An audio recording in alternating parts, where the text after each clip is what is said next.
Okay, so this piece of tube steel was already welded at a 90.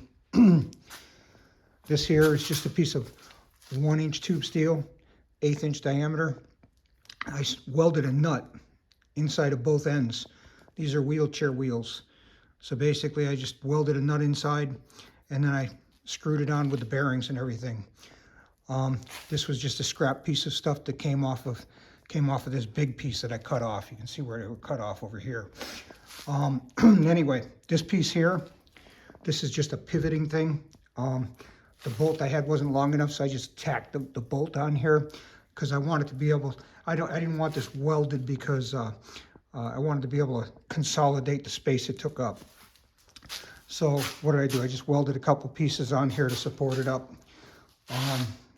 So that's it. It's pretty basic. Okay, this big long piece over here, well, you'll see when I demonstrate pushing snow with it, but you put your hand on that, okay, and you're able to push and you steer and you control how much pressure is on the blade by pushing down on this lever over here. So you can steer and you can actually pick up. So you get all your force of pushing with this big piece over here.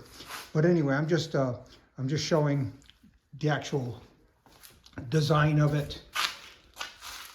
Wheelchair wheels, couple of nuts welded in, some 1-inch tube steel, couple of pieces of scabs on there just to strengthen up the axle, if you want to call it that. Real basic. Okay, then what? Got this 42-inch plow blade. That 1-inch tube steel fits perfect, or 1.5-inch tube steel fits perfect right in here. So what did I do? I just drilled a couple of holes. Drilled a couple of holes in it, one there, and so I can still pivot the blade. That's it.